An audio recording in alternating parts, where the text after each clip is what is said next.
$100,000 or more, you get the advantage of volume discounts. And it's easy to do business with Garden State Life Insurance because you deal with us directly. You're always just a phone call away. So call today, 800-257-1257, toll free, 257-1257 for your free personal coverage proposal. No obligation, no pressure. Discover how this quality term life insurance could save you as much as 50% off your premiums every year for the rest of your life. 800-257-1257, toll free. Call Garden State Life Insurance for your free information today, 257-1257. This is CNN.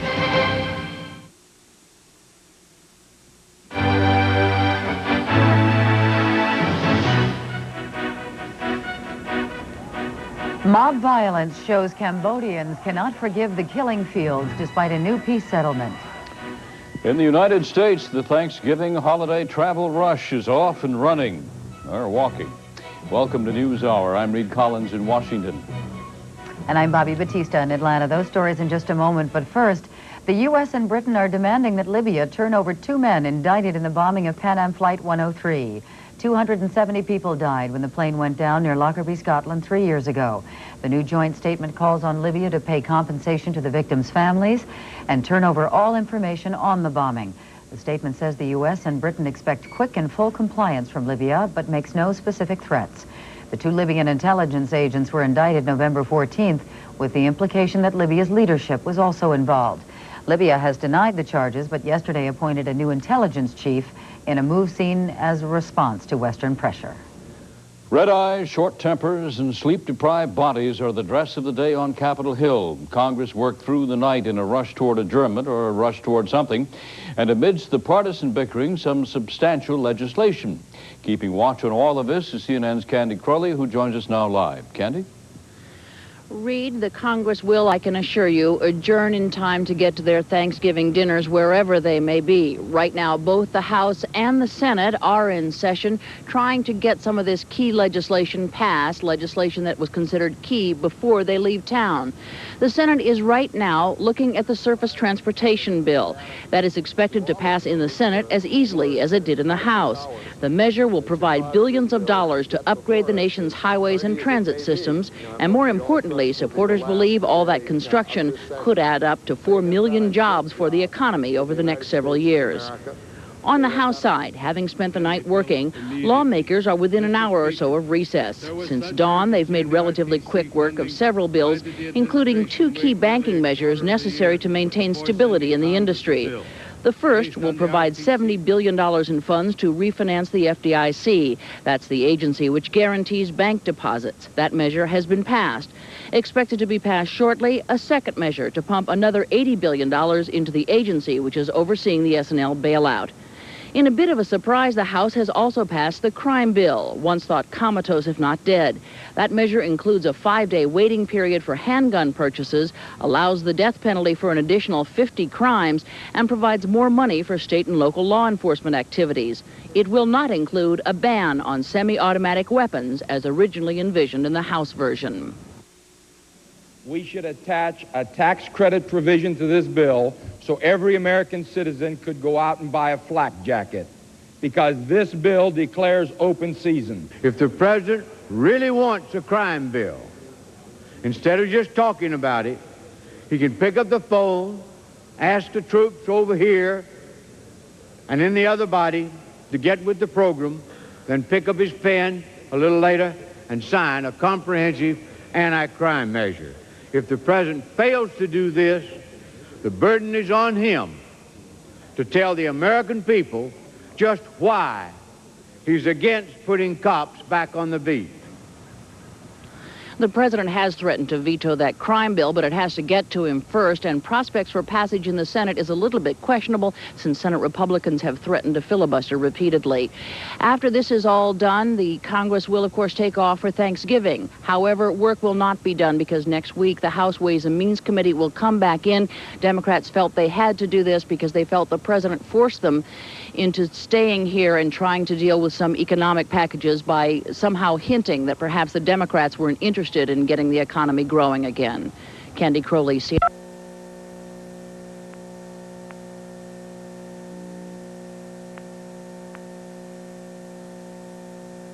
shows just 52% of Americans now approve of the way Mr. Bush is carrying out his duties. 39% of the population disapproves. The poll has a margin of error of plus or minus 3 points. The president's approval rating has slipped 14 points in just the last 5 weeks. It stood at 66% in mid-October. Well, the president had a little problem yesterday with a satellite question and answer session. He was answering questions from a teachers group in California, and the problem started when the teachers asked the prearranged questions out of order. The president didn't catch on, so he gave the right pre-scripted answers to the wrong questions. Reporters could hear the president complain afterwards thanks to a microphone accidentally left on. Yeah, we lost everything. These questions, we got to get this sorted out. It happened last week too. We're getting something's going awry here. I mean, if I just listen to the question, I can answer whatever it is. But if I think it's going to be on here, I don't listen to the question. I just look at them. But then, well, did we have the proper answer for vouchers on here? The president had been asked if a government voucher program would increase regulation of religious schools, and his response was, "I don't think participation is going to embroil you in seas of red tape." There was some economic news today that you didn't have to eavesdrop to learn. Jobless claims fell sharply in mid-November. Applications were down by 80,000 during the week of November the 16th. Word of caution, though, that week included the Veterans Day holiday, giving laid-off workers one less day in which to file. Consumer spending dropped by 0.3% in October, the biggest decline in 6 months, despite the fact that individual income had increased. The drop was blamed on sluggish income growth. The American Automobile Association, the AAA, blames the sluggish economy for keeping thousands of Americans from travel this Thanksgiving holiday. The group is predicting a 4% drop in the number of persons who drive 100 miles or more from home. But the airlines are going to be busy. About 9 million people expected to fly this Thanksgiving. Today, nearly 200,000 people are expected to make their way through Chicago's busy O'Hare International Airport. Date rape. It is an issue that is usually hushed up behind closed doors, but the William Kennedy Smith trial has forced the issue out of the shadows and into the spotlight. As CNN's Charles Jacob reports in our series on the Smith trial, date rape cases are notoriously hard to prove. The William Kennedy Smith case has brought the subject of date rape into homes across the United States. Thousands of date rape allegations every year go unnoticed by the public. Not this one. I went into the kitchen, and my mind was terrified, trying to figure out, number one, oh my God, I think that's rape. And that's not supposed to happen. Whether or not it was rape will be decided in court. Anytime you have a case, whether it's a murder case or a robbery case or a fraud case, and the case relies upon one person's word against another, you of course have a more difficult time than when there are many witnesses to it. You want to cast doubt on the credibility of the accuser, and you want to make your client come across, obviously, as a credible, good person who's telling the truth. The last year for which figures were available, roughly 135,000 rapes were committed in the United States. Of those, around 1/3 were allegedly committed by men known to the women. In cases like that, the chief defense is to say the sex was between two consenting adults, and therefore the alleged victim is lying. It may be an effective legal tool, but it may discourage women from coming forward.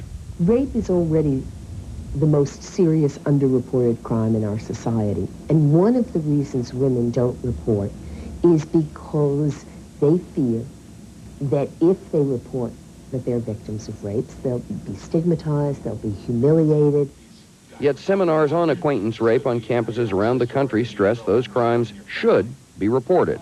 I thought that I had done something wrong by being in this man's room, by being on his bed. What's at issue is whether women who wear lacy underwear or drink late at night at a man's house or the like have a right to say no. In this case, rape crisis advocates think a message may be sent far beyond the Palm Beach County courtroom. Not only is there a danger that one woman will be humiliated, but there's a much larger danger that a very, very troubling message may be sent to other women. It's very unfortunate what has to be said about both sides. Both sides will suffer irreparable damage to their reputations, whatever the outcome. And the irony is this most public case of date rape could discourage other women from making their accusations public. Charles Jacobs, CNN, West Palm Beach, Florida. CNN will bring you a half-hour special on the William Kennedy Smith case Friday. It will air at 2:30 p.m. and 10:30 p.m. Eastern Time. CNN will also provide extensive live coverage of the William Kennedy Smith trial when it begins Monday. And just ahead on NewsHour, a Khmer Rouge leader is forced to flee for his life in Cambodia. Later in the hour, a multi-billion-dollar racket, and your car is the prize. Before you really buy something, you should thoroughly investigate it. I took a chance this time and try to save a couple of dollars. I found that the service wasn't there, so I went to AT&T and stayed with AT&T. I don't want gimmicks. I want a long-distance phone company I can count on. If you miss dealing with a long-distance company you can depend on, it's easy to come back to AT&T. Call 1-800-341-3900 and we'll switch you for free. And I've tried every long-distance phone company that's out there. After a few months, I said, forget it. I'm giving up on it. And I wanted to switch back to AT&T. And I mean, I really feel that AT&T gives me the best service for what I want. People who've seen what's out there are coming back for the service they deserve. Call AT&T right now and we'll have you back in no time. And the reason we switched initially was because of the, we're going to see this dramatic drop in our phone bill, and we didn't. I mean, what's the point? They can't offer me substantially cheaper rates from what I've seen. At AT&T, when we promise you savings, you get them. In fact, nobody gives you more ways to save. Come back now for free. And it was just like a hassle figuring out both bills, both sets, and so we just said, hey, we just scrapped it and just now we get one phone bill and that's it. It's a lot easier to pay. I think the reason I've stayed with AT&T is because it's always been easy. AT&T makes everything easy, even switching back. Call now. If I'm going to call my sister up in Canada, I want to hear, her voice, and if she sighs, I want to hear it. So I use AT&T. I really like AT&T. 1-800-341-3900 for the service and quality only AT&T guarantees. Right now, we'll switch you for free. What a great time to come back.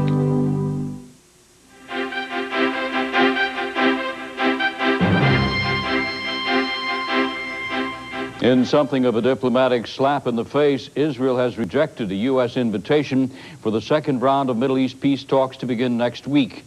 The U.S. had proposed the talks for December the 4th in Washington, D.C., but Israel says it wants to postpone the discussions by 5 days. Deputy Minister Benjamin Netanyahu said today that Israel needs more time to prepare for the talks. Israeli officials have been unhappy at the outset that they weren't more consulted about a site before the invitations were issued. Israel has said it wants the talks held in the Middle East. A vengeful mob in Cambodia chased a leader of the notorious Khmer Rouge out of the country just hours after his return to the capital. Thousands of enraged people stormed the villa of Khieu Samphan today.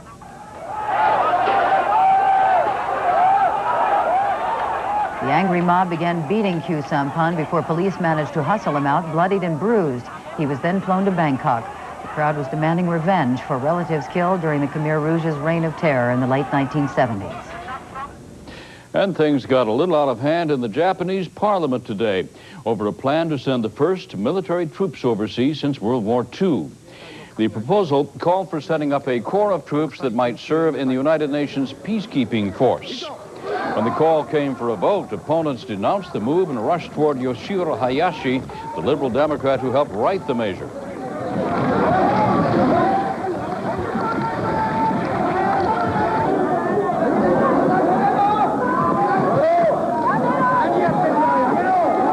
Security guards, we see, moved in around Hayashi and then led him out of the room, not before the plan, however, was approved. And both houses of the parliament are expected eventually to adopt the measure. Well, we're not sure what time zone they're in, but NASA has just wished the Atlantis astronauts a funky good morning.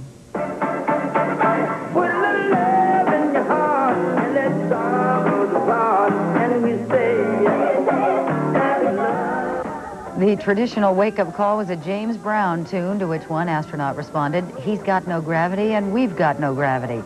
Yesterday, the crew struggled with uncooperative machinery as they conducted medical and military experiments. A main goal of the mission is to see if astronauts can serve as spies in wartime, so they're taking a close look at military installations on the ground. And just ahead on NewsHour, the manufacturer says it's standing behind doctors who properly prescribe the sleeping pill Halcyon, and a survey of doctors on the ethics and the realities of treating AIDS.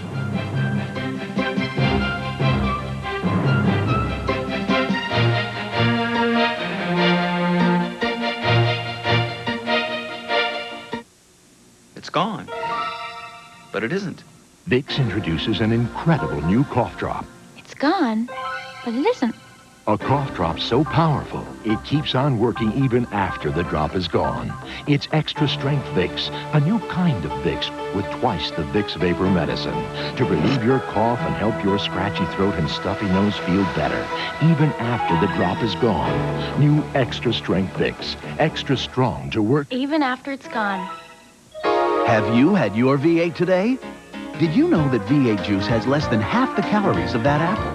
Wow! Did you know that V8 has more vitamins A and C than that tossed salad? Wow!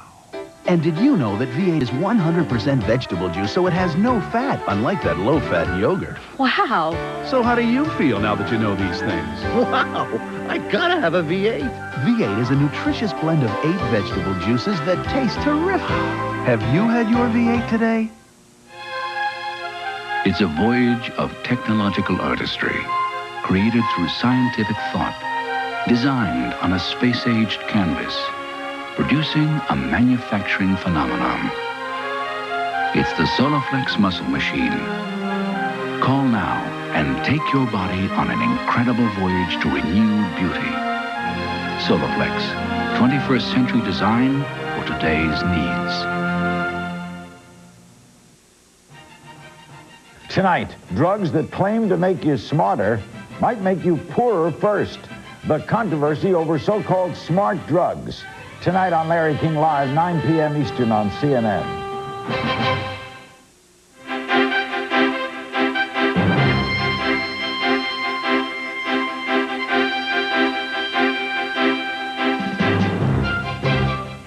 Upjohn says it will legally stand behind any doctor who properly prescribes its sleeping pill Halcyon.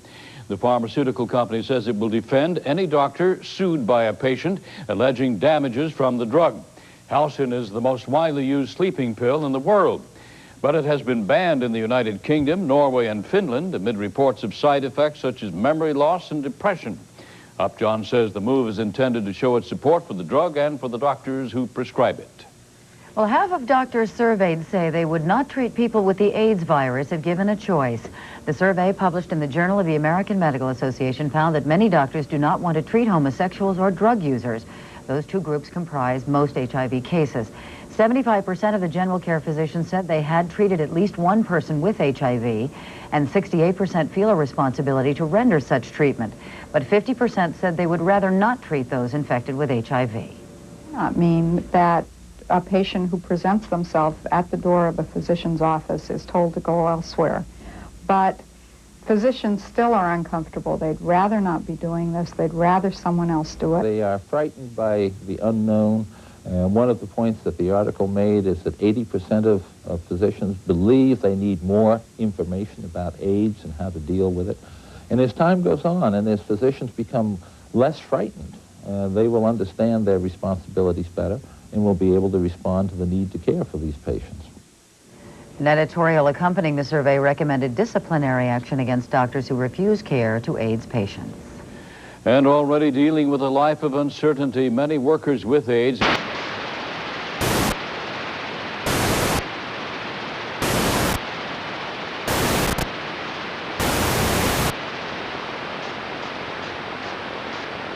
who develop AIDS or other catastrophic illnesses. This case involves a Texas music store and one of its workers who since has died of AIDS. The appeals court ruled that the company's decision to cut coverage for AIDS was not discriminatory.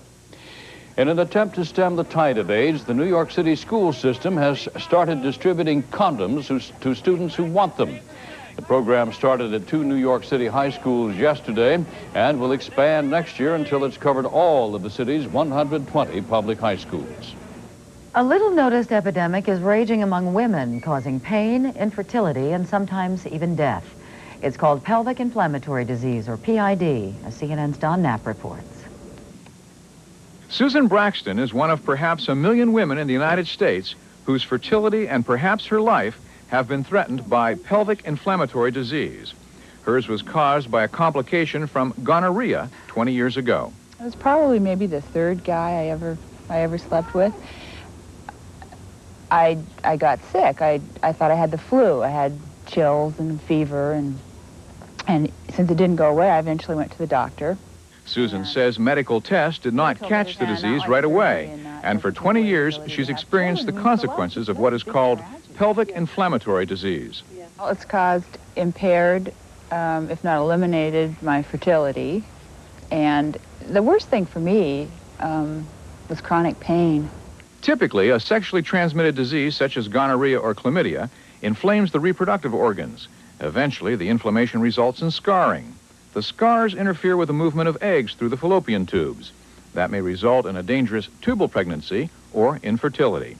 Half the surgery infertility specialist Dr. Simon Henderson performs involves women who have damage to fallopian tubes, uterus, or ovaries because of past infections. Usually, as I said, these patients have not had a history of pelvic pain or PID or salpingitis, any of these words which describe a tubal infection. And so they're somewhat surprised to hear that they've got it.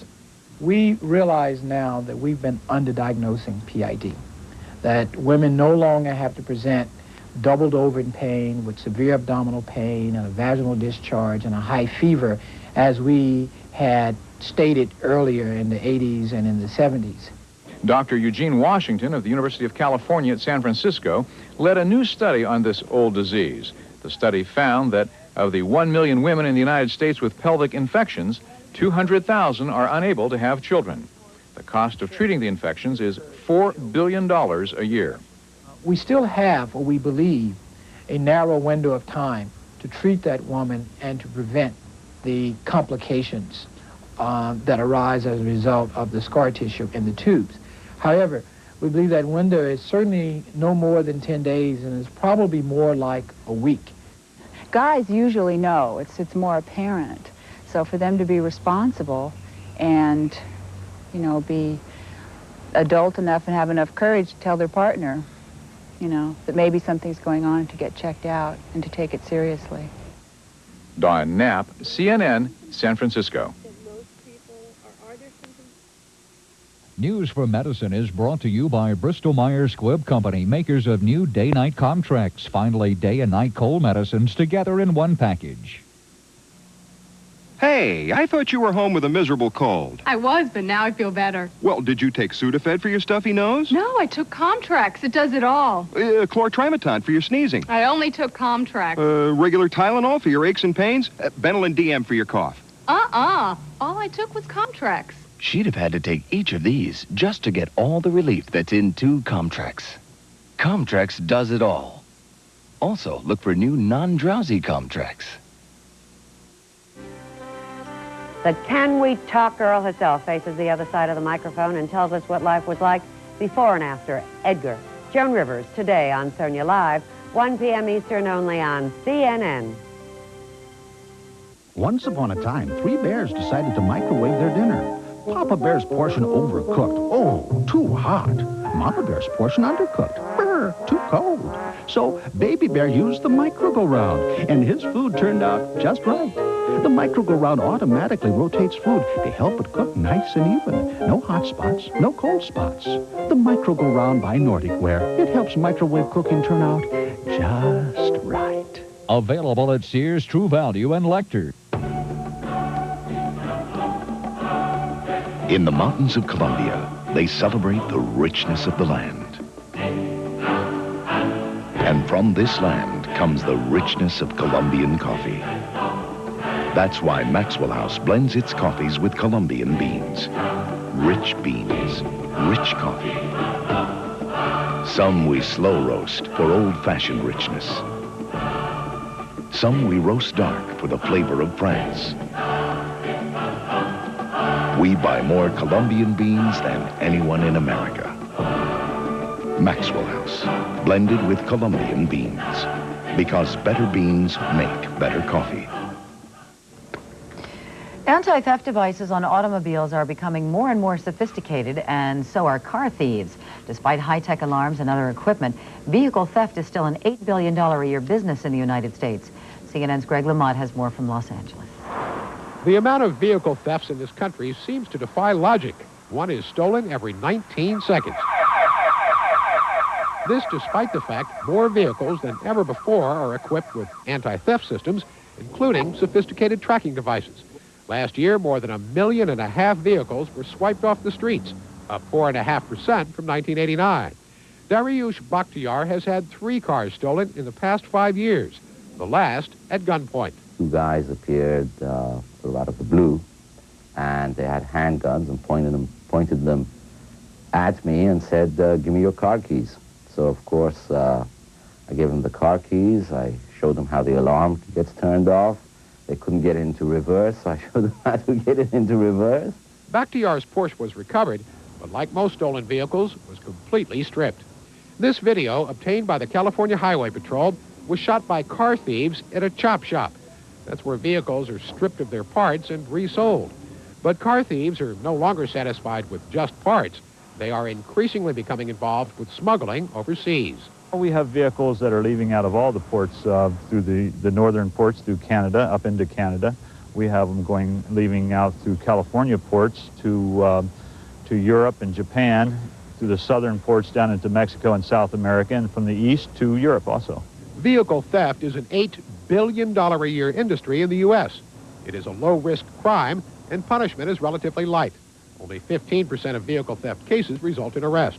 The person who stole Paul Wrightson's car has never been apprehended. The future looks bleak when it comes to owning something nice. You almost have to own a wreck on the road and to stay low-key. And like I said, you can't even have something nice in the city anymore unless you have somebody watching it 24 hours a day. Because of the nature of the crime, vehicle theft remains a low priority for law enforcement. So if you're looking for an absolute guarantee your car will never be stolen, the only way may be not to buy one. Greg Lamont, CNN, Los Angeles. Well, 3 months ago, 2 elderly sisters in Britain reported their car had been stolen. They collected the insurance money and bought another car. Then they got a shock when they took the new car down to the repair shop and discovered their old car parked nearby. It seems the old car hadn't been stolen, but was towed to the garage at the sisters' request, they say. But they forgot about that. And what was wrong with the old car? Well, it was out of gas. Speaking of that, we'll get the latest on the markets live from the New York Stock Exchange in a minute. And lean times in corporate America, how employees may plan for an uncertain future. Dear Folgers, I was catering brunch for 950 people when I forgot the ground coffee. Then I was reminded of your restaurant commercials where people were secretly switched to Folgers Crystals. So I tried it. Let's go. I never received more compliments. You made a believer out of me and a lot of other people. Folgers Crystals, proven with fresh brewed coffee drinkers. Thanks, Folgers. Ed Merrigan. Generations.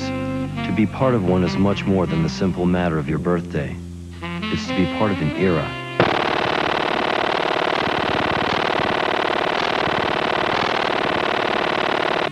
Instead of a wooden one.